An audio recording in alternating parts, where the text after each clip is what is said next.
Hi everyone, स्वागत है आप सबका आपके अपने चैनल केयर्स क्लासेस में। आज के इस लेक्चर में हम सब देखेंगे क्लास 12th मैथ। इसके पहले वाले लेक्चर में हम सब प्रश्नावली 10.2 अपना कंप्लीट कर चुके हैं। आज हम लोग प्रश्नावली 10.3 का परिचय देखेंगे। प्रश्नावली 10.3 में आपको डॉट प्रोडक्ट के बारे में पढ़ना है, यानी डॉट प्रोडक्ट किसका? वेक्टर का। यानी आप बोल सकते हो, हेडिंग डाल सकते हो, दो सदिशों का अदिश गुणनफल। दो सदिशों का अदिश गुणनफल। अदिश गुणनफल देखो वास्तव में क्या है, पहले थोड़ा सा देख लो। आप मान लो एक संख्या आपके पास है 2 और एक संख्या आपके पास है 3। आप जब दो संख्या का गुणा करते हो तो आपको क्या मिलता है? सदैव एक संख्या ही मिलती है। वैसे ही आप अगर कोई भी मान लो, आप वहां पर क्या पढ़े हो चैप्टर नंबर 3 में आव्यूह, अरे आव्यूह पढ़े हो ना। तो जब दो आव्यूह का गुणा करते हो तो आपको क्या मिलता है? एक आव्यूह मिलता है। वो अलग बात है, इसका कोट कुछ होता है, इसका कोट कुछ होगा, उसका कोट क्या होगा, लेकिन आव्यूह में आव्यूह का गुणा करो आव्यूह मिलेगा। वैसे ही दो सदिशों का जब आप गुणा करते हो तो आपको क्या मिलना चाहिए? अरे संख्या का गुणा करने पे संख्या मिलता है, आव्यूह का गुणा करने पर आव्यूह मिलता है, तो सदिशों का गुणा करने के बाद सदिश मिलना चाहिए ना। जबकि ऐसा नहीं, सदिशों का दो तरीके से गुणा होता है।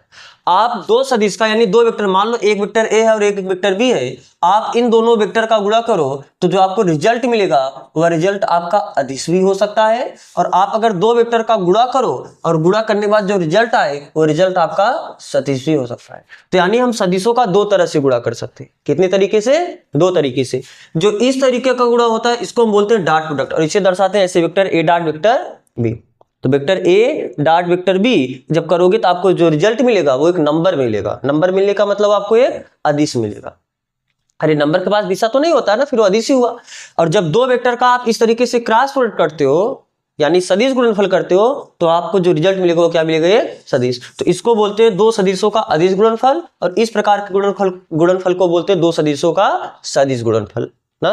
तो जो सदिश होता है उसके कितने तरीके से गुणन आप करते हो? दो तरीके से। एक सदिशों का अदिश गुणन होता है और एक सदिशों का सदिश गुणन होता है। इस तरीके के गुणन को हम बोलते हैं डॉट प्रोडक्ट। क्या बोलते हैं? डॉट प्रोडक्ट, और इसको हम बोलते हैं क्रॉस प्रोडक्ट। ठीक है, तो आपको 10.3 में ये पढ़ना है और 10.4 में आपको ये पढ़ना है। आओ हम स्टार्ट करते हैं अपना डॉट प्रोडक्ट, यानी दो सदिशों का अदिश गुणनफल। देखो मान लो कि एक वेक्टर ए है और एक दूसरा वेक्टर बी है, और इन वेक्टर के बीच एंगल कितना है? थीटा। अच्छा, आप जब वेक्टर का एडिशन पढ़े हो, एडिशन ऑफ वेक्टर यानी सदिशों का योग, तो वहां पर आप एक चीज नोट किए थे, हेड से टेल, क्योंकि वहां पर आप त्रिभुज नियम जब लगाए तो वहां पर हेड से टेल और टेल से हेड को जोड़ा। या तो हेड से टेल जुड़ना चाहिए या तो टेल से हेड जुड़ना चाहिए। तो जब दो सदिशों को आप जोड़ते हो तो वहां पर हेड से टेल या टेल से हेड होना चाहिए। लेकिन जब दो सदिशों के बीच आप कोण देखते हो, क्या देखते हो? दो सदिशों के बीच कोण, तो उस समय हेड टू हेड या टेल टू टेल होना चाहिए। जब दो सदिशों के बीच आपको कोण देखना हो, आपसे कोई पूछे कि बताओ ये सदिश है, ये सदिश है, इस सदिश के बीच कोण कितना होगा, तो जब आपको दो सदिशों के बीच कोण बताना होगा तो आपको हेड से हेड या टेल से टेल जोड़ना होगा। बात समझ में आ रहा है ना? कहने का मतलब ये है, जैसे अगर एक वेक्टर ए है और एक वेक्टर बी है, बताओ इनके बीच एंगल कितना है? 60 अंश है। तो इन सदिश के बीच आपको कोई पूछे कि वेक्टर ए और वेक्टर बी के बीच कोण कितना होगा थीटा, तो आप कितना बताओगे? 60 अंश बताओगे? बिल्कुल नहीं। कोण बताने से पहले आप ये देखो क्या उनका हेड से हेड या टेल से टेल जुड़ा है। यहां पर तो देखो हेड से टेल जुड़ा है। अरे वेक्टर बी का हेड और वेक्टर ए का टेल एक दूसरे के साथ जुड़ा है ना, तो ये कोण नहीं होगा। तो फिर इनके बीच कोण कैसे बताओगे? आपको पता है कि आप एक वेक्टर को शिफ्ट कर सकते हो आगे। अरे सदिश को आप आगे शिफ्ट कर सकते हो, नहीं शिफ्ट कर सकते हो? तो अगर ये वेक्टर है आप इसको ऐसे आगे शिफ्ट कर सकते हो, कोई दिक्कत नहीं है इस बात में। तो अगर आपको पता है कि एक रेखा पे कितने अंश का कोण बनता है? 180 अंश का ही कोण बनता है। तो अगर एक रेखा पे 180 अंश का कोण बनेगा तो ये अगर 60 होगा तो फिर ये कितना हो जाएगा? 120 अंश। तो यहां पर बताओ, अब जब आपने इसको शिफ्ट करके यहां पर लाया तो क्या देखो टेल से टेल जुड़ा कि नहीं जुड़ा? टेल से टेल जुड़ा। तो जब टेल से टेल जुड़ेगा उस समय जो दो वेक्टर के बीच कोण बनेगा वो उनके बीच का कोण होगा। आप जोड़ने की टेल से टेल जोड़ो, आप हेड से हेड भी जोड़ सकते थे। कैसे? ये वेक्टर ऐसे ही तो था, बोलो, ये वेक्टर ऐसे था। एक काम करो, आप इसको पीछे शिफ्ट कर दो, यानी कहने का मतलब इसी वेक्टर को आप इधर बना सकते हो, नहीं बना सकते हो? अरे इसको आप ऐसे पीछे लाके शिफ्ट कर दिए, तो अब आपका वेक्टर ए ये हुआ कि नहीं हुआ? अरे वेक्टर ए आपका ये हुआ, आपने ये जो वेक्टर था इस वेक्टर को आपने पीछे शिफ्ट कर दिया। अब बताओ इसका हेड से हेड जुड़ा कि नहीं जुड़ा? तो अगर ये 60 अंश है तो भी एक रेखा पे 180 अंश का कोण बनता है, तो भी ये कितना आ जाएगा 120 अंश। तो आप चाहे हेड से हेड जोड़ो या टेल से टेल जोड़ो, एंगल उनके बीच का नहीं बदलेगा।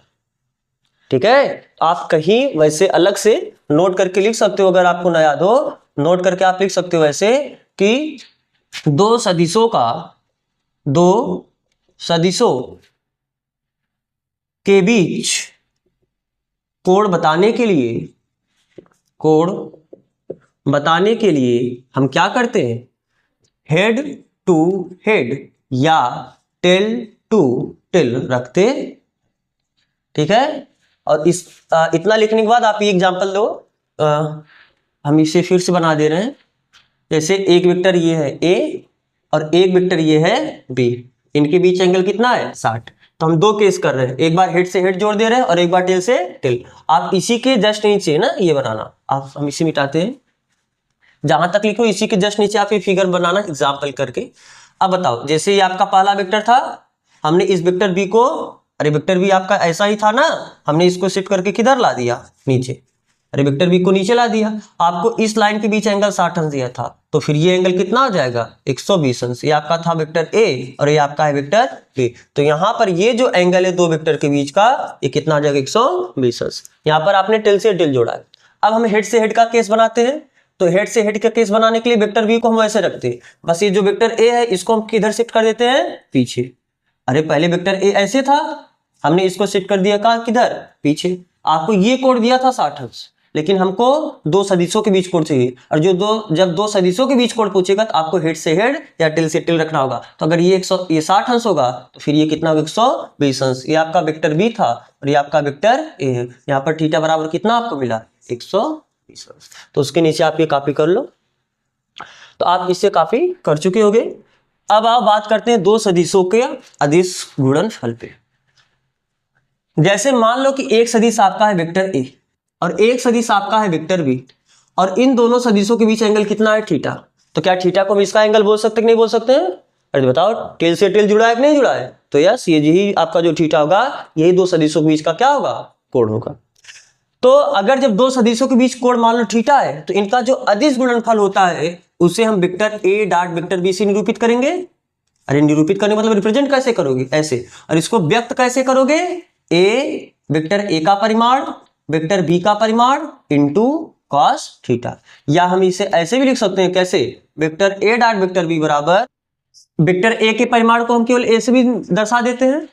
अरे जो आपने पढ़ा है ना कि ये वेक्टर नोटेशन है, यानी ये वेक्टर, अगर मान लो कोई वेक्टर ए है, अगर आपको इसका परिमाण लिखना होगा तो हम इसे वेक्टर ए का मान भी लगा देते हैं, या केवल क्या लिख देते हैं, अरे तीर का चिन्ह हटा देते हो तो भी वो वेक्टर के परिमाण को निरूपित करता है। तो हम वेक्टर ए के मान को सिंपली केवल ए लिख सकते हैं और वेक्टर बी के मान को सिंपली हम केवल बी लिख सकते हैं, यानी ए बी कॉस थीटा। तो यही क्या है, वेक्टर ए और वेक्टर बी का डॉट प्रोडक्ट। तो vector A dot vector B यानी ए बी कॉस थीटा। तो आओ लिखो इसमें, दो सदिश vector A and vector B जिनके बीच कोण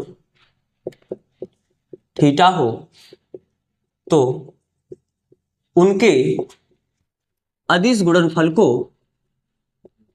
vector A dot vector B से क्या करते हैं, प्रदर्शित करते हैं। उनके अदिश गुणनफल को vector A dot vector B से निरूपित करते हैं तथा निम्न रूप से व्यक्त करते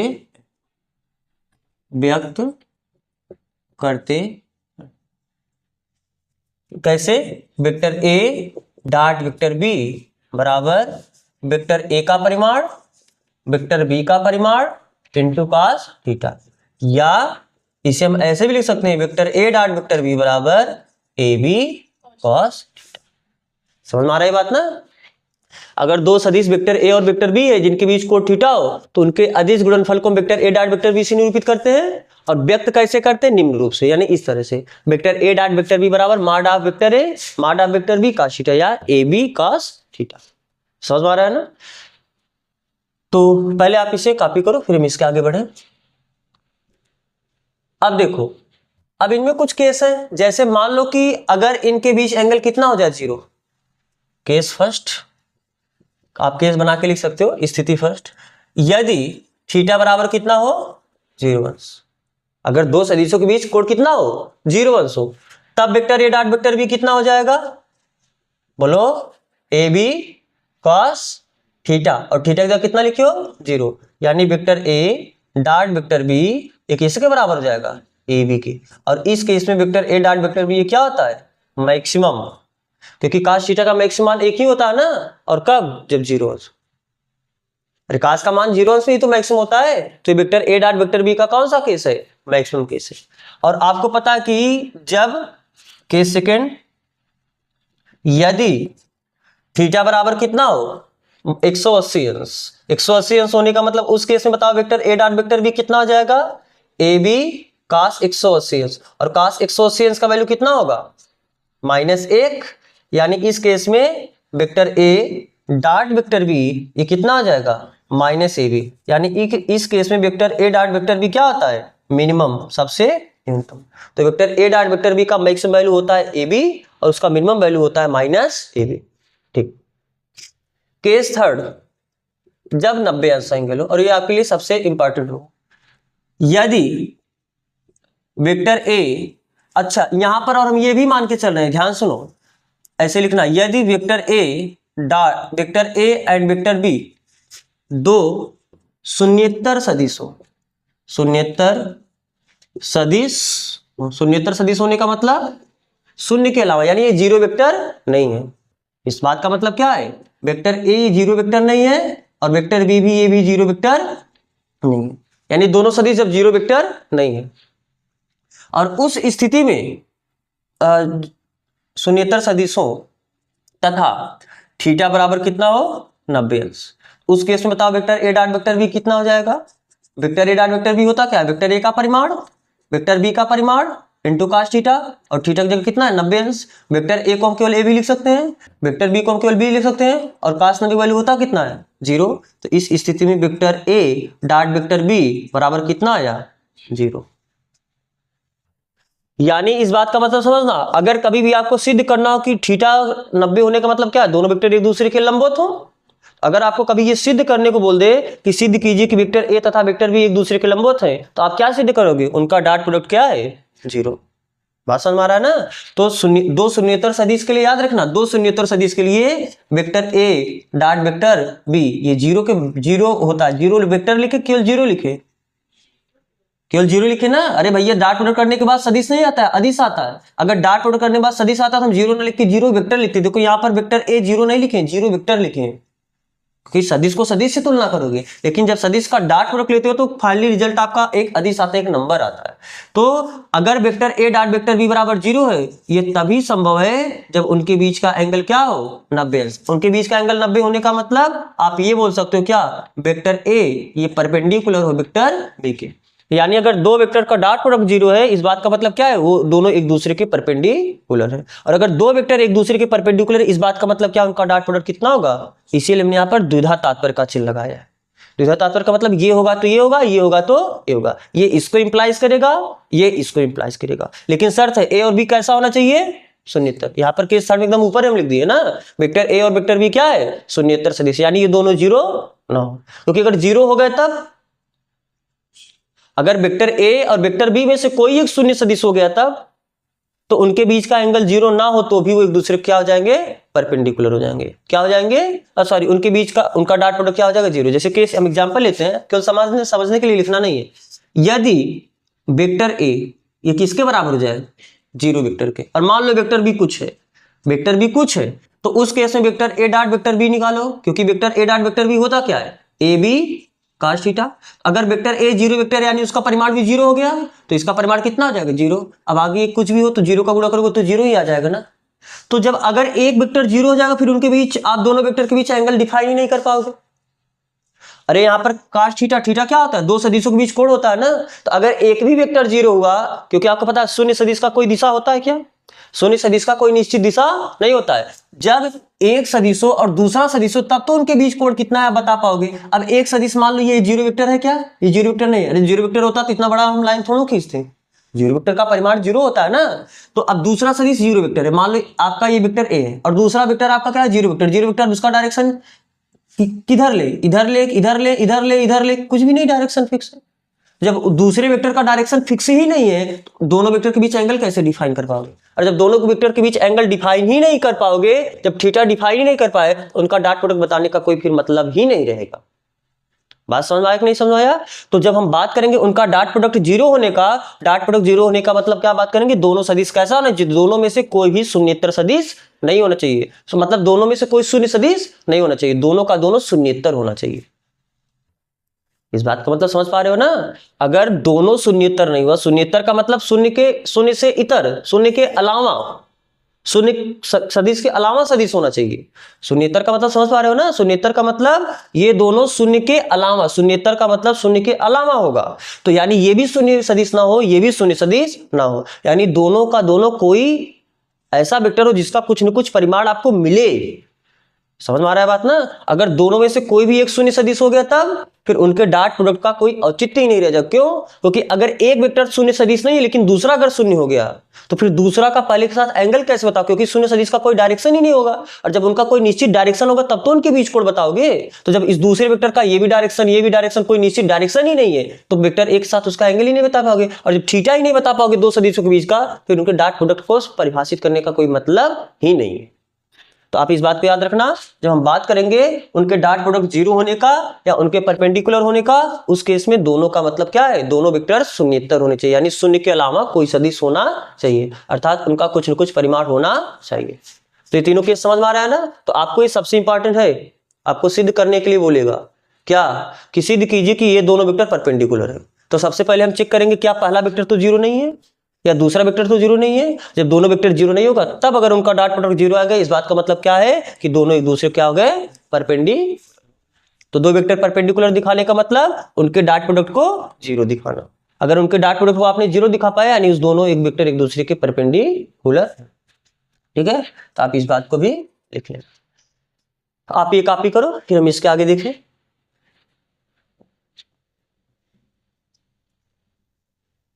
अब एक चीज यहां पर आप कुछ पॉइंट आओ नोट करके या टिप्पणी करके लिख सकते हो, रिमार्क करके आप लिख सकते हो। पहला पॉइंट, जैसे कि vector A dot vector B, ये बताओ कितना होगा।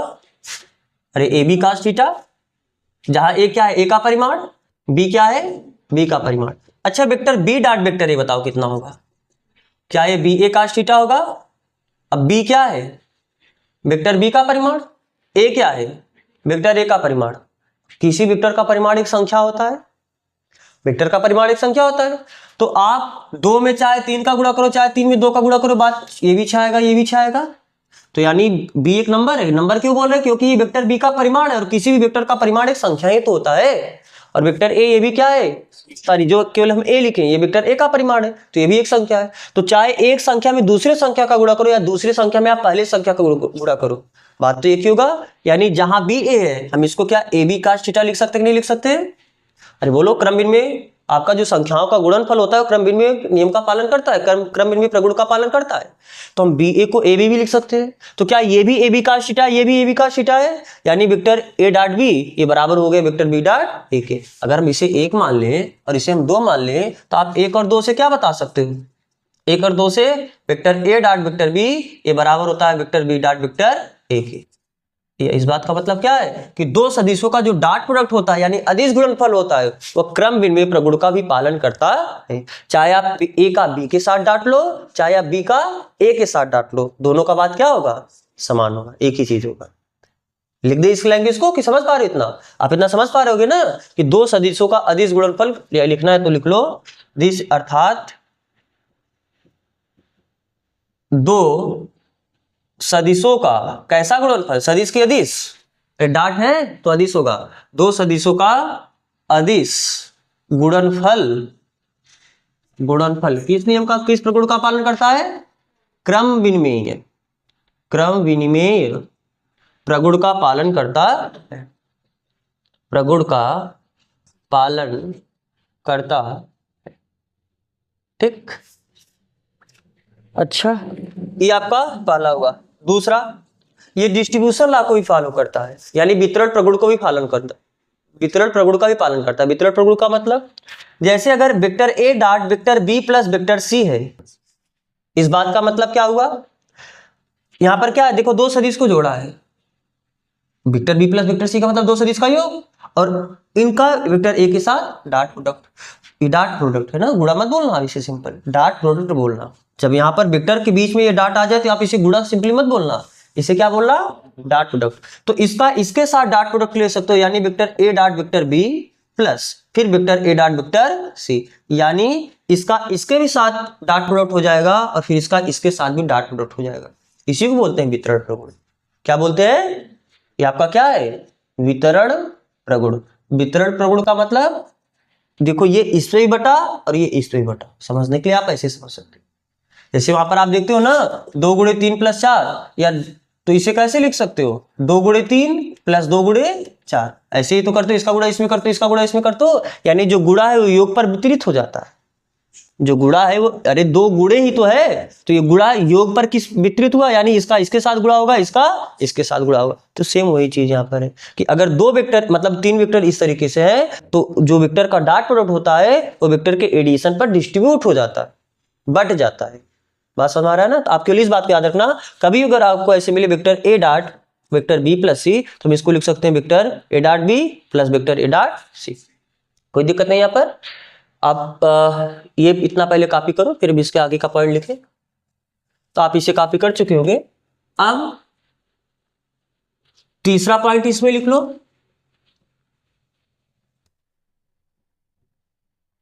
थर्ड पॉइंट, जैसे मान लो कभी vector A dot lambda times vector B थी, तो इसको आप ऐसे भी लिख सकते हो, क्या, lambda vector A dot vector, यानी इस वेक्टर में जो कांस्टेंट है उस वेक्टर उस कांस्टेंट को आप क्या कर लोगे बाहर, और बाकी फिर इन दोनों का क्या कर दोगे डॉट प्रोडक्ट।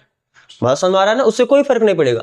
इसको आप इतना ही नहीं ऐसे भी लिखने के लिए लिख सकते हो, इस लैम्डा को आप ए के साथ लिख लो, lambda vector A dot vector B, या आप इसे ऐसे लिख सकते हो, लैम्डा एकदम बाहर ले लो, vector A dot vector B, आप उनका डॉट प्रोडक्ट करने के बाद तब इसका गुणा करो, या आप ए में इसका गुणा करके तब डॉट प्रोडक्ट लो।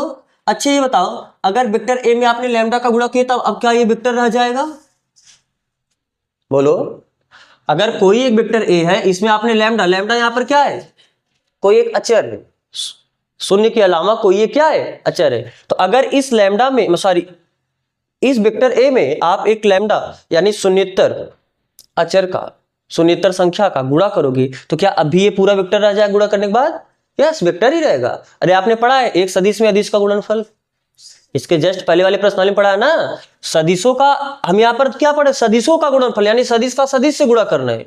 लेकिन अगर एक सदिश में अदिश नंबर का गुणा करोगे तो भी वो क्या रह जाएगा, वेक्टर। ख्याल करो, अगर मान लो आपको बताए थे इसके पहले वाले प्रश्न में, अगर ख्याल हो वेक्टर ए, मान लो अगर ये इस वेक्टर को रिप्रेजेंट कर रहा है जिसका परिमाण मान लो कितना है 3 है, तो 3 वेक्टर ए क्या करेगा, या 2 वेक्टर ए क्या करेगा, बस इसका परिमाण दुगना हो जाएगा, यानी इसका परिमाण कितना, 1 2 3 4 5 6, ये इस वेक्टर को निरूपित करेगा।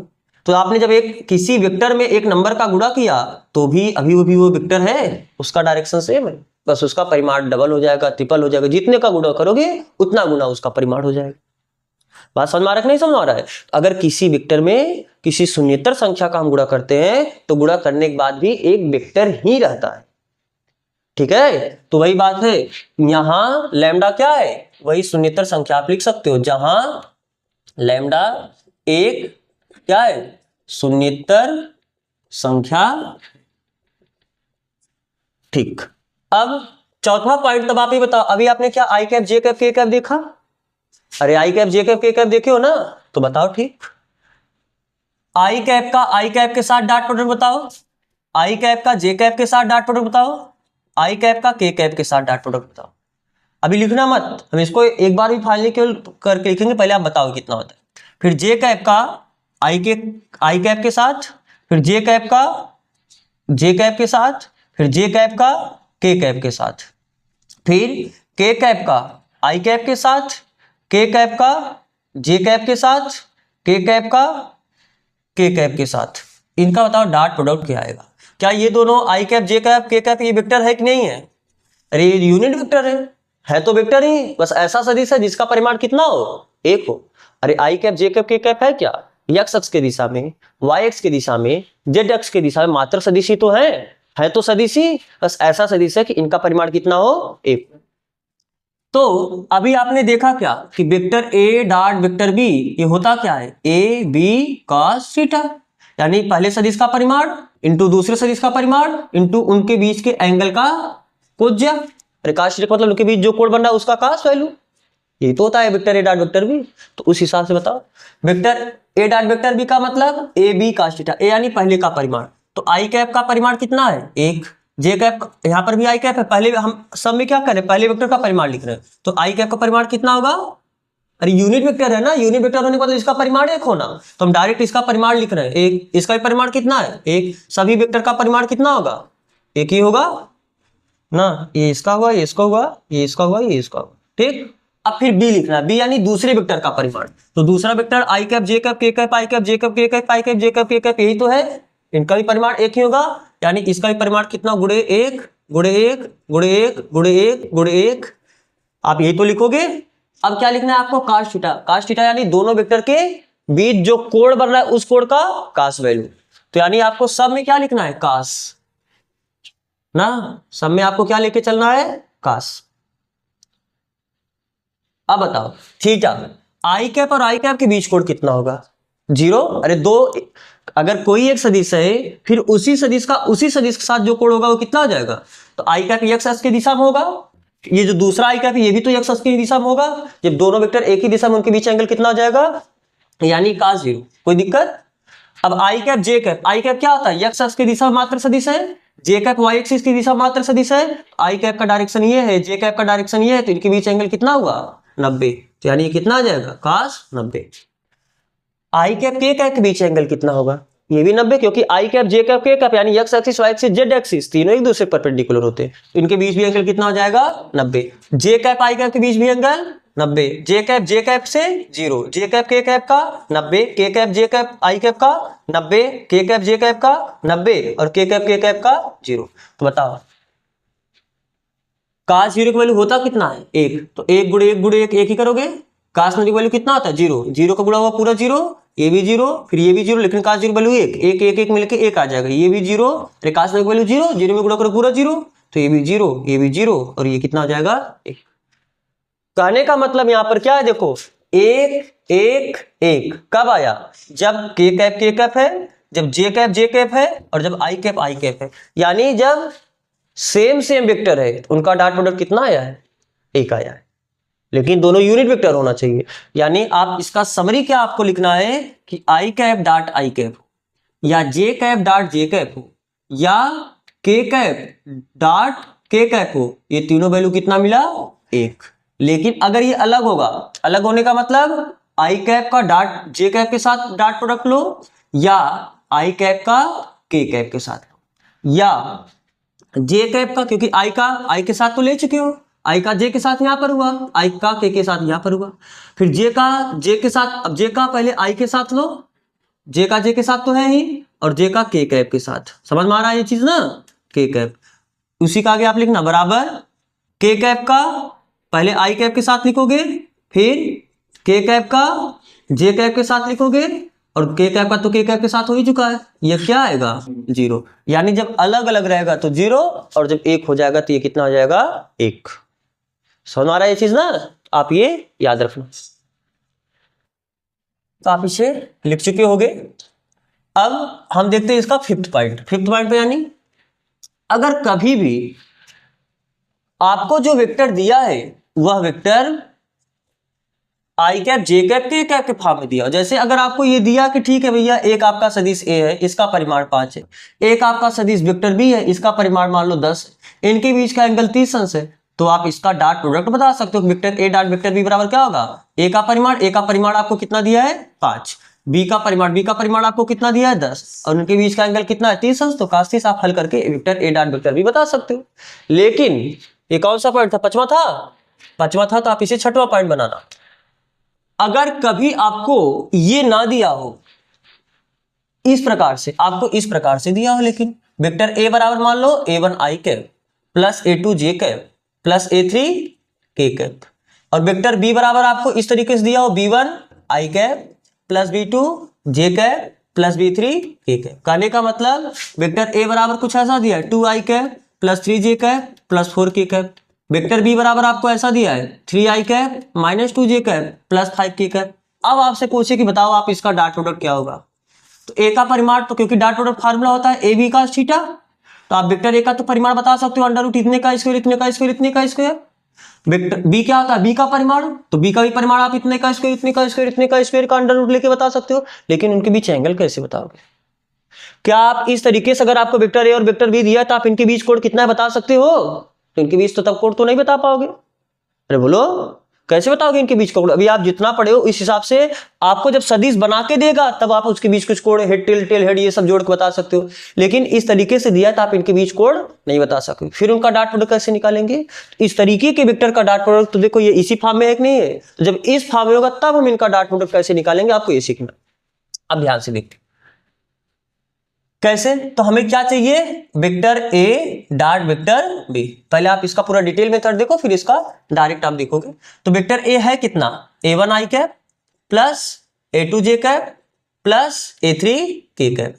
हमें क्या लेना है डॉट, किसके साथ, वेक्टर बी के साथ। वेक्टर बी है कितना b1 i cap plus b2 j cap plus b3 k cap, यही है। अभी आपने डिस्ट्रीब्यूशन ला पढ़ा, वितरण प्रगुण, यानी इसका इसके साथ भी डॉट होगा, इसका इसके साथ भी डॉट होगा, इसका इसके साथ भी डॉट होगा, फिर ऐसे सबका सबके साथ डॉट हो जाएगा। अरे बांटना ही तो है, बात समझ में आ रहा है। तो आप इसका इसके साथ डॉट लेने का मतलब a1 i कैप का डॉट प्रोडक्ट लेना है किसके साथ, b1 i कैप के साथ, ठीक।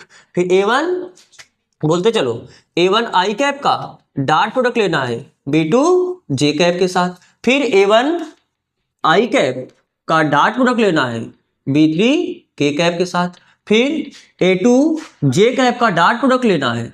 अब यहां पर j कैप चलेगा ना, a2 j कैप का तीनों के साथ लिखना है, यानी b1 i कैप के साथ, फिर a2 j कैप का डॉट प्रोडक्ट लेना है b2 j कैप के साथ, प्लस यहां पर डॉट लगाना क्योंकि ये भी एक सदिश है ये भी एक सदिश है, दो सदिशों के बीच में डॉट या क्रॉस लगाना जरूरी है जब लिखोगे।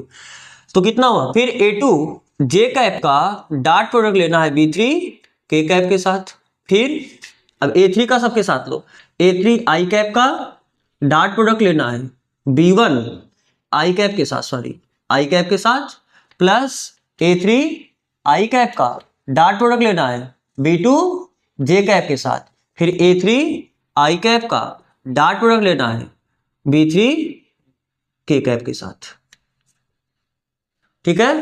समझ में आ रहा है चीज। अभी आपने यहां पर तीसरा चौथा प्रॉपर्टी आपने ये लिखा था ना, अगर कभी भी vector A dot lambda times vector B पूछे, यानी वेक्टर बी कुछ गुणा हो, उसको आप एकदम बाहर लिख सकते हो, यानी आप लैम्डा बाहर करके vector A dot vector B लिख सकते हो, ठीक है। अब यहां पर देखो यही प्रॉपर्टी लगा, आई कैप एक वेक्टर है इसमें a1 का गुणा है, आई कैप एक वेक्टर है इसमें b1 का गुणा है, तो क्या a1 b1 दोनों को बाहर कर सकते हैं हम। अरे यहां से a1 को बाहर कर लो, यहां से b1 को बाहर कर लो, तो हम इसको कैसे लिख सकते हैं a1 b1 बाहर कर लिए, बाकी आपका जो वेक्टर बचा उसके साथ आप डॉट प्रोडक्ट करो। अरे यहाँ पर आई कैप ही तो बचा, यहाँ पर भी आई कैप ही बचा, आई कैप डॉट आई कैप लिखे, ठीक। प्लस ऐसे यहाँ पर भी करो, a1 b2 को बाहर कर लो, और जो आपका आई कैप यहाँ पर बचा है जे कैप यहाँ पर बचा, प्लस a1 b3 इसको आप बाहर करो I cap dot K cap, हाँ, प्लस a2 b1 बाहर करो, क्या बचा बोलो, J cap dot I cap ना, ठीक है, प्लस a2 b2 को बाहर करो J cap dot J cap, plus a2 b3 को बाहर करो J cap dot K cap, plus a3 b1 को बाहर करो I cap dot I cap, plus यहाँ पर आई कैप जे कैप के कैप, सही है सही है। तो कितना हुआ प्लस A3 आई कैप, सॉरी A3 B2 को बाहर कर लेते हैं ना, A3 यहाँ से बाहर करते हैं, B2 यहाँ से बाहर करते हैं, तो बचा कितना यहाँ पर I cap dot J cap, फिर A3 और B3 यहाँ से बाहर करते हैं और बचा कितना आई कैप डॉट के कैप। दिक्कत नहीं है इसमें, बोलो। हमने कुछ नहीं लिया, बस जो कांस्टेंट उसको बाहर लिया, बाकी विक्टर विक्टर साथ डॉट लगाए। अभी आपने पढ़ा है ना, समान वेक्टर के साथ डॉट प्रोडक्ट लोगे तो आपका काम बनेगा, वरना अपोजिट। यहां पर आप यहां पर देखना एक मिस्टेक हुआ है, A3 के कैप, जब आप इसका गुणा इसमें करो, फिर इसका गुणा इसमें करो, फिर इसका गुणा इसमें करो, जब इसका गुणा इसमें करोगे तो A3 के कैप है, हम यहां पर क्या लिखे हैं आई कैप, A3 के कैप डॉट B1 आई कैप, फिर A3 के कैप का गुणा B2 जे कैप के साथ, फिर A3 आई, यहां पर भी आई कैप है ना, यहां पर भी आप हर जगह सुधार लेना, यहां पर A3 के कैप, यहां पर भी A3 के कैप। अरे पहले आपने इसका गुणा तीनों के साथ किया, फिर आपने इसका गुणा तीनों के साथ किया, अब आप इसका गुणा तीनों के साथ करोगे ना, जब इसका गुणा इसके साथ करोगे तो A3 के कैप डॉट B1 आई कैप, फिर A3 के कैप डॉट B2 जे कैप, फिर A3 के कैप डॉट B3 के कैप। बात समझ आ रहा है ना, तो यहाँ पर भी 3 जगह दिक्कत हुआ होगा, तो 1 2 3 1 2 3, ठीक है।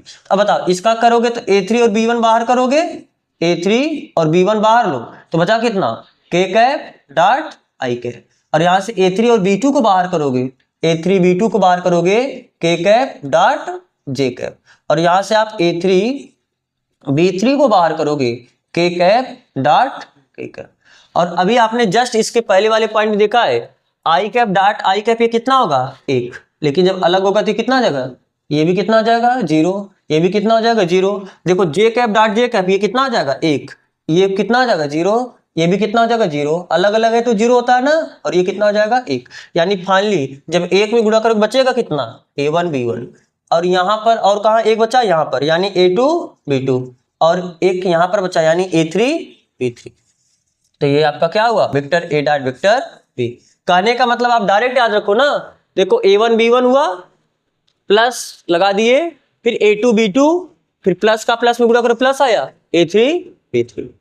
यानी जब कभी भी फाइनली आपको रिजल्ट ऐसे याद रखना है कि अगर कभी भी वेक्टर A बराबर A1 आई कैप प्लस B1 जे कैप प्लस C1 के कैप, वेक्टर B बराबर A2 आई कैप प्लस B2 जे कैप प्लस C2 के कैप, आपको ये दिया तो vector A dot vector B कैसे निकालोगे, आई कैप का आई कैप में गुणा करोगे, जे कैप का जे कैप में गुणा करोगे, के कैप में के कैप का गुणा करोगे, यानी A1 A2 plus B1 B2 plus C1 C2। सीधा आप इस तरीके से डॉट प्रोडक्ट उसका निकालोगे जब आपको आई कैप जे कैप के कैप के फॉर्म में दिया हो। बात समझ आ रहा है ना, तो आपको ये कॉपी करना, आप इसे कॉपी करो, तो आपको ये याद नहीं रखना है, आपको डायरेक्ट याद इतना रखना है। और बाकी ये क्या कैसे हुआ है, इसके पहले जो हमने प्रॉपर्टी पढ़ा उसी प्रॉपर्टी का प्रयोग करके हुआ है, तो आप कॉपी करो, फिर देखते हैं इसका। अब देखो कभी अगर आपको दो वेक्टर के बीच कोण पूछे तो आप इस डॉट प्रोडक्ट का प्रयोग करके उनके बीच का कोण भी बता सकते हो। कैसे, ये कौन सा पॉइंट था छठवां, आप इसे 7वां पॉइंट बना सकते हो। आपने देखा है क्या vector A dot vector B बराबर है कितना AB cos थीटा, बोलो, या आप इसको ऐसे भी लिख सकते हो क्या माडा वेक्टर A माडा वेक्टर B cos थीटा, बोलो। तो यहां से आप क्या बता सकते हो, cos थीटा बराबर बताओ कितना लिखोगे, cos थीटा बराबर vector A dot vector B, ये जो गुणा इधर आके क्या हो जाएगा भाग, यानी माडा वेक्टर A इंटू माडा वेक्टर B, या आप थीटा अगर बताना तो थीटा बराबर क्या हो जाएगा cos inverse vector A dot vector B बटे माडा वेक्टर A माडा वेक्टर B। इस प्रकार से दो सदिशों के बीच आप कोण भी बता सकते हो। करने का मतलब जैसे एग्जाम्पल में अगर एक वेक्टर आपका ये है आई कैप प्लस जे कैप प्लस के कैप, और दूसरा वेक्टर आपका ये है आई कैप माइनस जे कैप प्लस के कैप ना, एक वेक्टर आपका आई कैप प्लस जे कैप प्लस के कैप है, दूसरा वेक्टर आपका आई कैप माइनस जे कैप प्लस के कैप है। आपसे पूछे कि इन दोनों सदिशों के बीच कोण बताओ, अभी आप तो सीधा देख के नहीं बता सकते थे, तो अब अगर इनके बीच का कोण बताना है तो आप सबसे पहले क्या निकालोगे vector A dot vector B। जब डॉट निकाले तो एक का एक बताओ, डॉट प्रोडक्ट भी बताया ना आपको, सीधा आई के पहले का गुणा आई कैप में, तो इसके सामने कुछ नहीं तो कितना है एक, इसके सामने कुछ नहीं तो इसके सामने कितना है एक, तो जब एक का एक में गुणा करो कितना आ जाएगा एक, फिर एक का माइनस एक गुणा करो कितना आ जाएगा माइनस एक, प्लस एक का प्लस एक गुणा करो कितना आ जाएगा एक, तो ये तो प्लस एक माइनस एक कैंसिल हुआ और vector A dot vector B आया कितना एक। आपको vector A dot vector B पता चला और आप मॉड ऑफ वेक्टर ए निकालो यानी वेक्टर ए का परिमाण, अंडर रूट एक का स्क्वायर प्लस एक का स्क्वायर यानी 3। वेक्टर बी का परिमाण निकालो, वेक्टर बी का परिमाण कितना आ जाएगा, ये भी अंडर रूट 3 हो जाएगा। तो दो वेक्टर के बीच एंगल कैसे निकालते हो, थीटा बराबर cos inverse vector A dot vector B बटे mod of vector A mod of vector B. तो थीटा बराबर कितना आया cos inverse vector A dot vector B आया कितना एक, ये कितना आया अंडर रूट 3, वेक्टर बी का परिमाण कितना है अंडर रूट 3 यानी थीटा बराबर कितना आया cos इनवर्स 1/3। बस समझ आ रहा है ना। कभी आपको ऐसा वैल्यू आएगा कि इसमें अंडर रूट 3/2 मिल जाएगा, जब अंडर रूट 3/2 मिलेगा आप कितना लिखोगे 30 एकाश 30 का ही मान तो अंडर रूट 3/2 होता है और ये गुणा भाग करने के बाद कभी 1/2 मिला तब 1/2 कितने वैल्यू होता है 60 अंश। तो आप इस तरीके से दो सदिशों के बीच एंगल बता सकते हो ना। तो आप ये पॉइंट भी कॉपी करो। तो आपका यहाँ पर डॉट प्रोडक्ट बस इतना डिटेल में, इससे ज्यादा आपको डॉट प्रोडक्ट में कुछ नहीं पूछेगा। अब हम देखते हैं कि सदिशों का एक सदिश का दूसरे सदिश पर प्रक्षेप ना, या एक सदिश का प्रक्षेप। तो पहले आप ये कॉपी करो, तो आप हेडिंग डालो एक सदिश का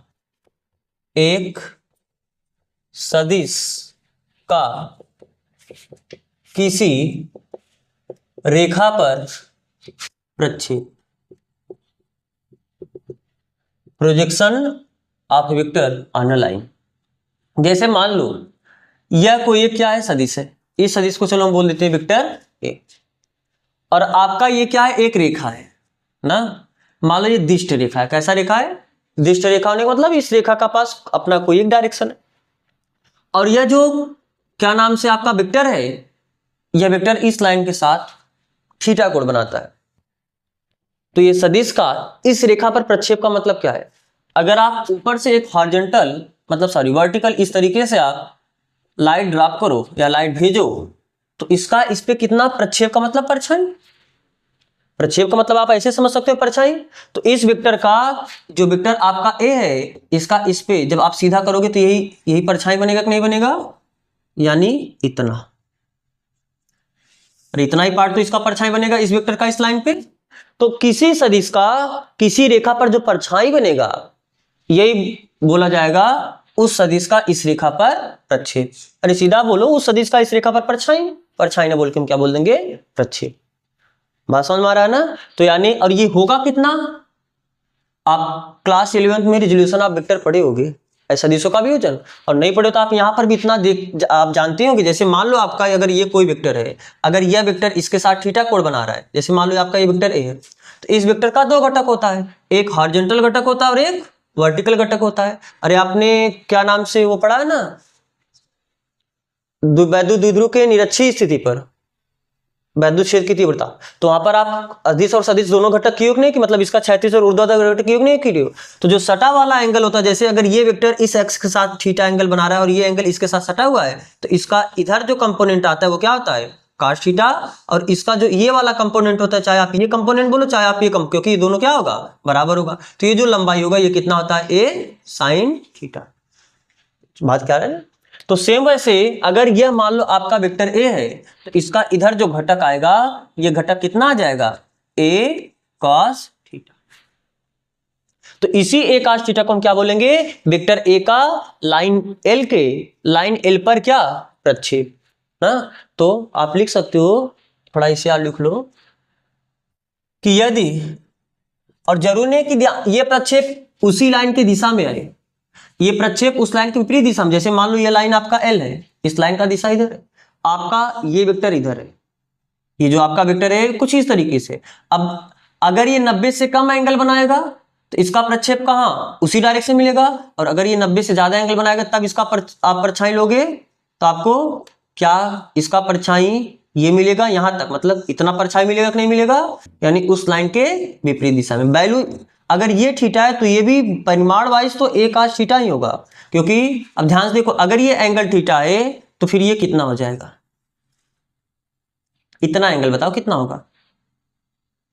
अरे ये एंगल कितना होगा, इतना एक रेखा पे 180 अंश का ही कोण बनता है ना, तो अगर ये थीटा है तो ये एंगल कितना हो जाएगा 180 माइनस थीटा। तो हमको इस वेक्टर का इधर घटक चाहिए, इधर वाला घटक कितना हो जाएगा, ए cos 180 माइनस थीटा। और cos 180 माइनस थीटा को cos थीटा ही लिखते हो, लेकिन दूसरे में दूसरे माइनस होगा, यानी ये माइनस ए cos थीटा। माइनस क्या रिप्रेजेंट कर रहा है, इस डायरेक्शन में, उसके विपरीत दिशा को। लेकिन वैल्यू देखो तो भी ए cos थीटा ही आया कि नहीं आया। बात समझ में आ रहा है कि नहीं समझ में आ रही है, ठीक। अच्छा मान लो कि अगर ये आपका जो लाइन एल है, अगर ये लाइन इसके साथ, ये मान लो वेक्टर है, ये वेक्टर ए है और आपका ये लाइन एल है। अगर वेक्टर ए लाइन एल के साथ 90 अंश का कोण बनाए, तब आप परछाई डालोगे, कितना इस पे परछाई बनेगा, परछाई बनेगा ही नहीं, आपको केवल एक पॉइंट साइज मिलेगा। तो यानी उस केस में जो परछाई होगा वो कितना हो जाएगा, 0। तो प्रक्षेप का मतलब समझ में आ रहा है ना, प्रक्षेप का मतलब उस वेक्टर का उस लाइन पे कितना परछाई बन रहा है, ठीक है। तो पहले आप लिख लो, यदि कोई सदिश, यदि कोई सदिश वेक्टर ए रेखा एल के साथ कितना कोण बना रहा है, रेखा एल के साथ थीटा कोण बनाता है, तो उस सदिश का रेखा एल पर, उस सदिश वेक्टर ए का रेखा एल पर प्रक्षेप कितना होता है, ए cos। लेकिन अगर आपसे कभी कभी प्रक्षेप सदिश पूछता है, क्या पूछता है, प्रक्षेप, यानी यही जो है इसको आपको वेक्टर फॉर्म बता देना। वेक्टर फॉर्म बताने का मतलब, अब देखो इस प्रक्षेप का डायरेक्शन ये भी हो सकता है और प्रक्षेप का डायरेक्शन उसके विपरीत भी हो सकता है। अरे रेखा का जो दिशा होगा, अगर रेखा को हम दिष्ट रेखा बोल दें, यानी रेखा का कुछ दिशा हो जाए, तो परछाई उस रेखा के दिशा में भी हो सकता है, और जो आपको ये प्रक्षेप मिला है उस परछाई के विपरीत दिशा में हो सकता है। तो चलो आप थोड़ा एक लाइन लिखते हैं, माना रेखा एल कैसा रेखा है, दिष्ट रेखा है। दिष्ट रेखा होने का मतलब हम ये जो रेखा एल ले रहे हैं इसका क्या हुआ, एक फिक्स डायरेक्शन होगा, इसका डायरेक्शन फिगर के हिसाब से हम दिखा दिए। अब जो नहीं इसका डायरेक्शन इधर, इसका डायरेक्शन इधर भी हो सकता है, रेखा आपका ऐसे भी हो सकता है, रेखा आपका ऐसे भी हो सकता है, इसका डायरेक्शन इधर भी ले सकते हो, इसका डायरेक्शन इधर भी ले सकते हो। अभी एक केस के लिए केवल फिगर में दिखा दिए, इसका डायरेक्शन कुछ भी हो सकता है। तो मान लेते कि हमने जो रेखा एल लिया है, उस रेखा, वह रेखा एल क्या है आपका, दिष्ट रेखा। दिष्ट रेखा होने का मतलब इसका, इसके पास कुछ न कुछ क्या होगा, दिशा होगा। तो अगर इसके पास कुछ न कुछ दिशा होगा, इस दिशा को कौन रिप्रेजेंट करेगा, क्योंकि आपको पता है कि सदिश के पास दो चीज होता है, एक परिमाण और एक दिशा। तो किसी वेक्टर का अगर आपको दिशा केवल पता करना है तो आप क्या पता करते हो, उस वेक्टर के दिशा में यूनिट वेक्टर। अरे इसके पहले आपने प्रश्नावली 10.2 में क्वेश्चन किया है, कोई आपको वेक्टर ए देता था, आपको पूछता था वेक्टर ए के दिशा में 8 परिमाण वाला सदिश लिखिए। तो सबसे पहले आप इस वेक्टर के दिशा में क्या निकालते थे, मात्रक सदिश, यूनिट वेक्टर निकालते थे। तो यूनिट वेक्टर क्या बताया, ये इसका परिमाण तो 1 होगा और इसके पास कुछ न कुछ दिशा तो होगा। तो ये इसकी दिशा क्या होगी, जो वेक्टर ए की दिशा होगी उसी वही इसकी दिशा होती है। तो यानी यूनिट वेक्टर क्या करता है, किसी वेक्टर के दिशा को रिप्रेजेंट कर देता है परिमाण से। तो परिमाण तो एक ही होगा, और जैसे इस परिमाण में हम 8 का गुणा कर देंगे तो जो आपका फाइनल रिजल्ट आएगा वह रिजल्ट क्या आएगा, इसी सदिश को निरूपित करेगा, उसी दिशा को निरूपित करेगा, लेकिन इसका परिमाण कितना रहता है, 8। तो जब वेक्टर का दिशा हमको चाहिए तो हम क्या निकालते, तुरंत यूनिट वेक्टर। तो मान लेते हैं कि यह जो आपका रेखा एल है यह क्या है, दिष्ट रेखा। दिष्ट रेखा होने का मतलब इसका कुछ न कुछ क्या होगा, दिशा होगा, और इसका जो दिशा होगा, दिशा को बताने के लिए यूनिट वेक्टर हम ले लेते हैं। मान लेते हैं इसके डायरेक्शन में जो यूनिट वेक्टर है, यूनिट वेक्टर को चलो हम किससे दर्शाते हैं, पी कैप से। यूनिट वेक्टर जो है इसको हम किससे दर्शाते हैं, पी कैप से। यूनिट वेक्टर का मतलब दिशा तो वही है, जो रेखा का दिशा है वही दिशा है, बस इसका परिमाण कितना है, 1। इसका परिमाण कितना है, 1। ये परिमाण कितना है, 1। ये बात समझ में आ रहा है ना। तो हम इस पॉइंट को लिखते हैं, माना रेखा एल दिष्ट रेखा है तथा इस दिष्ट रेखा के दिशा में, इस दिष्ट रेखा के दिशा में मात्रक सदिश क्या है, पी कैप। मात्रक सदिश क्या है, पी कैप है। बात समझ में आ रहा है। हमको क्या चाहिए, ये जो परछाई है इसको वेक्टर फॉर्म बताना है। परछाई को वेक्टर फॉर्म बताने का मतलब आप इस परछाई को वेक्टर फॉर्म बताने का मतलब इसको ऐसे बताओ कि इसके पास परिमाण भी हो और इसके पास परिमाण इतना हो, लेकिन दिशा किसका हो? अरे इस रेखा का दिशा लेना है, यानी पी कैप। अगर आपको परिमाण मिला तो आप इसके साथ दिशा यही होगा ना, यानी कहने का मतलब अगर मात्रक सदिश पी कैप है तब प्रक्षेप सदिश क्या हो जाएगा? तब वेक्टर ए का दिष्ट रेखा एल की दिशा में, दिष्ट रेखा एल की दिशा में प्रक्षेप। अभी हम दो चीज बताएंगे, एक प्रक्षेप और एक प्रक्षेप सदिश। तो प्रक्षेप कितना हुआ, हम ऐसे ही लिख सकते हैं, ध्यान से देखना, ए cos थीटा, या सीधा ऐसे vector A dot P cap. क्या ऐसा लिख सकता है? कैसे? थोड़ा अलग से आके करके देखो। आपको पता है ना vector A dot vector B होता क्या है? A B cos theta. तो हमको बी की जगह क्या है? पी कैप है। तो कहने का मतलब ए क्या है? वेक्टर ए का परिमाण। तो वेक्टर ए के परिमाण को तो हम केवल ए से निरूपित कर रहे हैं, और बी वेक्टर क्या है? पी कैप, मात्रक सदिश है, इसका परिमाण क्या हो जाएगा? 1 और cos थीटा। अब ध्यान से देखो, अगर इस लाइन के साथ ये वेक्टर थीटा एंगल बनाया है, इस लाइन में जब आप यूनिट वेक्टर लोगे तो यूनिट वेक्टर का दिशा तो वही रहेगा, तो यूनिट वेक्टर के साथ भी वो वेक्टर थीटा कोण ही बनाएगा, यानी cos थीटा। ए में cos थीटा का गुणा करो, कितना आएगा? ए cos थीटा। आया वही। अरे vector A dot P cap करोगे तो देखो वो भी ए cos थीटा आया और ये भी ए cos थीटा आया था। तो हम इसी को इस तरीके से लिख सकते हैं, क्योंकि आपको हमेशा सीधा एंगल नहीं देगा, आपको एंगल नहीं देगा। आपको क्या करेगा? एक वेक्टर देगा कि ये है, और एक वेक्टर दे देगा ये है।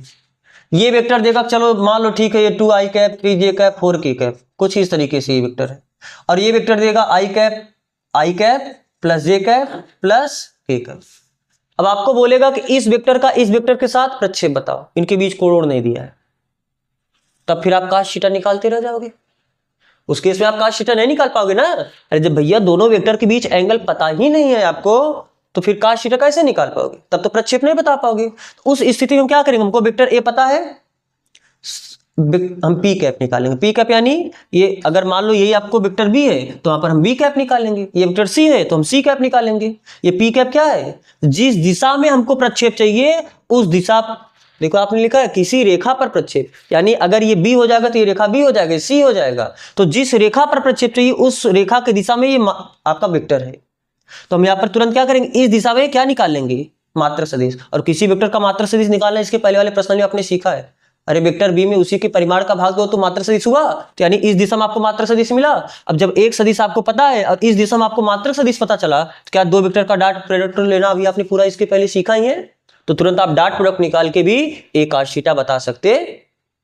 तो हमको डॉट प्रोडक्ट की जरूरत क्यों पड़ा? समझ में आ रहा है कि नहीं समझ में आ रहा है? डॉट प्रोडक्ट की जरूरत क्यों पड़ा? इसका प्रक्षेप निकालने के लिए। तो अगर आपको थीटा नहीं देगा तब आप प्रक्षेप नहीं निकाल सकते हो? बिल्कुल निकाल सकते हो। अगर आपको वेक्टर फॉर्म दिया तो भी आप प्रक्षेप निकाल सकते हो।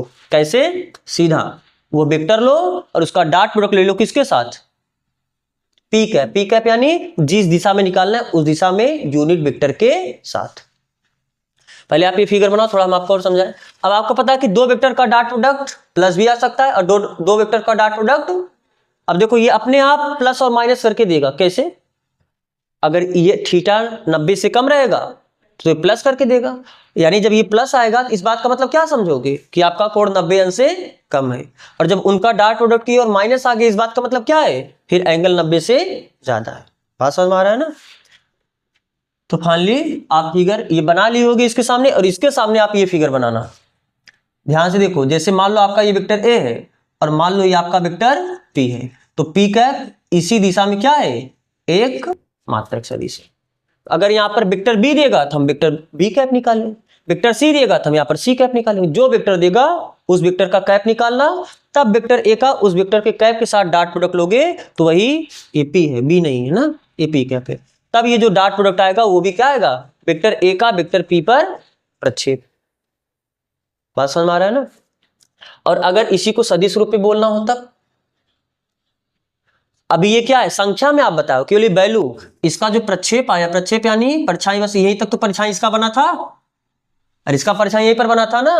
तो आपका ये जो परछाई आया है यही आपका है vector A dot P cap. अरे ये आप हल किए तो आपको कितना मिला, यही a cos थीटा मिला कि नहीं मिला? अरे आप इसको हल करोगे a cos थीटा ही तो मिलेगा, अगर इनके बीच एंगल कितना हो, थीटा हो, तो यही आपका a cos थीटा है। कैसे ये a cos थीटा है, बता सकते हो कैसे a cos थीटा आया? अरे vector a dot p cap करो, पहले वेक्टर का परिमाण यानी माड ऑफ वेक्टर a, दूसरे वेक्टर का परिमाण यानी p कैप का परिमाण इनटू cos थीटा। अरे थीटा क्या है, वेक्टर a और p कैप के बीच कोण, तो a का परिमाण को आप सीधा a लिखोगे, p कैप यूनिट वेक्टर इसका परिमाण कितना होगा 1, तो cos थीटा, ये तो cos थीटा है। आप लिखना है तो इसके नीचे आप ये समझने के लिए आप लिख सकते हो, कभी दिक्कत हो तो आप ये कर सकते हो। तो आप फाइनली बस इतना याद रखो, दो चीज आपको इतना समझाने के लिए बस दो बात याद रखो। वेक्टर ए का, अगर कोई एक वेक्टर ए किसी रेखा एल के साथ थीटा कोण बना रहा है, तो उस वेक्टर का उस रेखा पर प्रक्षेप कितना आएगा, a cos थीटा। अगर आपको कोण नहीं दिया है, आपको एक वेक्टर ये दिया है और आपको ये दूसरा वेक्टर दिया है, तब पूछेगा इस वेक्टर का इस वेक्टर पर प्रक्षेप, तो आप क्या निकालोगे, जिस वेक्टर पर प्रक्षेप चाहिए, ध्यान सुनना, जिस वेक्टर पर प्रक्षेप चाहिए उस वेक्टर के दिशा में क्या निकालो, सबसे पहले मात्रक सदिश। और जैसे आपको मात्रक सदिश पता चला, उस वेक्टर का, किस वेक्टर का, जिस वेक्टर का प्रक्षेप चाहिए उसका डॉट प्रोडक्ट ले लो, किसके साथ, जिस वेक्टर पर प्रक्षेप चाहिए उस वेक्टर की दिशा में मात्रक सदिश के साथ। तो यही तो लिखो वेक्टर ए डॉट पी है। वेक्टर ए क्या है, कौन सा वेक्टर है, जिसका प्रक्षेप चाहिए। वेक्टर ए क्या है, वह वेक्टर है जिसका प्रक्षेप चाहिए। और पी कैप क्या है, यह यूनिट वेक्टर है। कैसा यूनिट वेक्टर है, उस वेक्टर का जिस वेक्टर के दिशा में या जिस वेक्टर पर प्रक्षेप चाहिए। अरे इसका प्रक्षेप इस पर ले रहे हो ना, तो आपका जो पहले वेक्टर लिखो वेक्टर ए, ये कौन सा वेक्टर है, जिसका प्रक्षेप चाहिए। और कैप किसका ले रहे हो, जिसके दिशा में प्रक्षेप चाहिए या जिस पर प्रक्षेप चाहिए। ये पी कैप क्या है, उस वेक्टर का यूनिट वेक्टर है, उस वेक्टर के दिशा में यूनिट वेक्टर है जिस वेक्टर के दिशा में प्रक्षेप चाहिए या जिस वेक्टर पर प्रक्षेप चाहिए। तो लिखने के लिए आप याद रख सकते हो क्या, सीधा वेक्टर ए का वेक्टर बी के दिशा में, वेक्टर बी के दिशा में या वेक्टर बी पर, आपको दोनों लैंग्वेज क्वेश्चन में आ सकता है, वेक्टर बी के दिशा में या वेक्टर बी पर प्रक्षेप। यह कितना हो जाएगा, vector A dot B cap. अगर वेक्टर बी यहां पर हम लिखे ना, वेक्टर बी लिखे ना, तो इसलिए बी कैप लिख दिए, समझ में आ रहा है ना। तो आप फाइनली केवल इतना याद रखो, और ये तो आप याद ही रखो, कोई दिक्कत नहीं होगा। अब लैंग्वेज से क्लियर हो रहा है ना, लैंग्वेज से क्या मतलब है, वेक्टर ए का प्रक्षेप चाहिए किस पर, वेक्टर ए की दिशा, वेक्टर बी की दिशा में या वेक्टर बी पर। तो जिस पर प्रक्षेप चाहिए, जिसके दिशा में प्रक्षेप चाहिए उसका कैप लेना है, और जिसका प्रक्षेप चाहिए उसको वो पूरा वेक्टर ही रखना है। बात समझ आ रहा है। तो ये हुआ प्रक्षेप। और आपसे कभी कभी क्या पूछता है, प्रक्षेप सदिश। प्रक्षेप सदिश यानी, तो पहले आप इतना बता दो, इसके पास डायरेक्शन होगा कि नहीं होगा। अरे डायरेक्शन के साथ है ये, बिल्कुल नहीं। अरे दो वेक्टर का क्या कियो, यहां पर डॉट प्रोडक्ट कियो। डॉट प्रोडक्ट हमेशा एक नंबर मिलता है, डॉट प्रोडक्ट क्या मिलता है। तो अगर ये नंबर है तो इसके पास फिर दिशा कैसे आएगा, हमको दिशा भी रिप्रेजेंट करना है तब, यानी परिमाण एक प्रकार से परिमाण बता रहा होगा, ये केवल वैल्यू a cos थीटा को रिप्रेजेंट कर रहा होगा। लेकिन अगर हमको दिशा भी चाहिए तब क्या करोगे, हमको क्या चाहिए, वेक्टर ए वेक्टर बी के दिशा में प्रक्षेप ना पूछ के प्रक्षेप सदिश पूछ ले। प्रक्षेप सदिश पूछने का मतलब परिमाण तो इतना ही हो लेकिन दिशा किसका हो जाए। अरे जिसके दिशा में चाहिए दिशा उसी का लेना है ना। तो क्या करोगे, आपको पता है इसके पहले वाले वही प्रश्न वाले में, अगर आपको 8 परिमाण वाला सदिश चाहिए था तो आप क्या करते, सबसे पहले जिस दिशा में आपको सदिश चाहिए था उसका कैप निकाल लेते थे, और उस कैप में आप क्या करते थे, उस परिमाण का गुणा कर देते थे, आपको 8 परिमाण वाला क्या मिल जाता था, सदिश मिल जाता था। किस दिशा में, जिस दिशा में चाहिए था। तो सेम वही चीज करो, परिमाण इतना रखना है लेकिन दिशा किसका लेना है, बी के दिशा में। तो एक काम करो, आप फिर बी कैप का क्या कर दो, गुणा कर दो। अच्छा एक चीज यहां पर और देखना, ये पूरा फिगर आप पहले इतना आप कॉपी करो, फिर इसमें हम एक चीज और लिखते हैं, cos थीटा। आप इसे कॉपी कर चुके होंगे। इसी को हम एक तरीके से और लिख सकते हैं कभी कभी, कैसे, vector A dot B cap को क्या लिखते हो, vector B upon mod vector B. बोलो बी कैप, किसी वेक्टर का यूनिट वेक्टर निकालना है तो उस वेक्टर में उसके परिमाण का भाग देते हो तो आता है। ये तो क्या है, ये वेक्टर है और ये क्या है, परिमाण यानी नंबर है, परिमाण यानी नंबर। यहां पर बी कैप ना लिख के क्या लिखना, वेक्टर बी। अरे वेक्टर बी में उसी वेक्टर के परिमाण का भागोगे तो आपको बी कैप मिलेगा। तो ये नंबर है कि नहीं है? तो अगर ये नंबर होगा, आपने इसके पहले एक प्रॉपर्टी देखा था, अगर vector A dot lambda times vector B करना है तो हम इस परिमाण को बाहर लिख सकते हैं। अगर ये परिमाण है इस परिमाण को हम बाहर लिख सकते हैं, यानी हम इसी को ऐसे लिख सकते हैं क्या, वेक्टर बी का परिमाण बाहर छोड़ो, बाकी डॉट प्रोडक्ट आप वेक्टर ए का वेक्टर बी के साथ लो। आप इसी को ऐसे भी लिख सकते हो। इसके पास दिशा आ जाएगा क्या? इसके पास भी दिशा नहीं हो, क्यों? क्योंकि vector A dot vector B ये भी एक नंबर है, और नंबर और ये भी आपका क्या है, एक संख्या है, एक अदिश है। तो जब अदिश में अदिश का भाग दोगे तो अदिश ही तो आएगा, यानी ये भी क्या है, आपका एक नंबर है। अरे बस इसी को हम ऐसे लिख दिए तो थोड़ा इसमें नंबर नहीं था तो उसमें नंबर आ जाएगा, उसमें भी नंबर नहीं आएगा। हाँ मतलब ये दिशा नहीं आएगा ना, नंबर आएगा, सॉरी, इसमें नंबर आएगा, दिशा नहीं आएगा। लेकिन ये अभी आपने क्या निकाला, प्रक्षेप। और अगर आपको कभी प्रक्षेप सदिश पूछेगा तब वेक्टर ए का वेक्टर बी के दिशा में यानी वेक्टर बी पर प्रक्षेप ना पूछ के क्या पूछ लेगा, प्रक्षेप सदिश। तब क्या लिखोगे, प्रक्षेप सदिश यानी सदिश के पास दो चीज, एक परिमाण और एक दिशा। तो परिमाण तो हमको यही लेना है, परिमाण तो, अरे प्रक्षेप यानी इतना ही, परछाई इतना ही लेना है, बस इसमें दिशा बता देना, लेकिन किसका दिशा, जी डायरेक्शन में चाहिए। तो आप क्या करते हो, यूनिट वेक्टर में बस परिमाण का गुणा कर देते हो। तो यूनिट वेक्टर किसका लेते हो, जिस दिशा में आपको चाहिए। तो किस दिशा में चाहिए, बी के दिशा में चाहिए, तो बी का आप क्या लो, यूनिट वेक्टर लो, और जितने परिमाण का चाहिए उसका गुणा कर दो, यानी vector A dot B cap. अब देखो ये पूरा आपका क्या है, एक नंबर है, और ये क्या है, एक वेक्टर है। तो वेक्टर में आपने नंबर का गुणा कर दिया तो ये वेक्टर बन जाएगा, परिमाण रह जाएगा, ये तो वेक्टर रह जाएगा ना। किसी वेक्टर में जब आप नंबर का गुणा करते हो तो वेक्टर ही रह जाता है। वेक्टर ए में आप नंबर 2 का गुणा करो, कुछ ऐसा ही तो है, ये आपका नंबर है, ये 2 हो सकता है, 3 हो सकता है, 10 हो सकता है, 50 हो सकता है, कुछ भी हो सकता है, और ये आपका क्या है, एक वेक्टर है। यहाँ पर वेक्टर लिखे, यहाँ पर उसका हम कैप लिखे। तो ये कितना हो जाएगा, सीधा परिमाण तो यही रहेगा, यानी vector A dot B cap. लेकिन इसमें हमको क्या कर देना, जिस दिशा में चाहिए उसके कैप का गुणा कर देना। उसके कैप का क्या करना है, तो बी कैप क्या है, जिस दिशा में चाहिए उस दिशा में मात्रक सदिश। तो ये पूरा बात समझ में आ रहा है ना? तो ठीक है, आपको इसमें जो हमने एक्स्ट्रा लाइन जोड़ा है उसको भी आप कॉपी कर लो। तो इसका थ्योरी कंप्लीट हुआ। आज यहीं तक करते हैं क्योंकि आपका लेक्चर बहुत लंबा हो जाएगा। इसका जो उदाहरण का क्वेश्चन उसे हम अगले लेक्चर में करेंगे। यहाँ तक जुड़ने के लिए आप सबका बहुत बहुत धन्यवाद।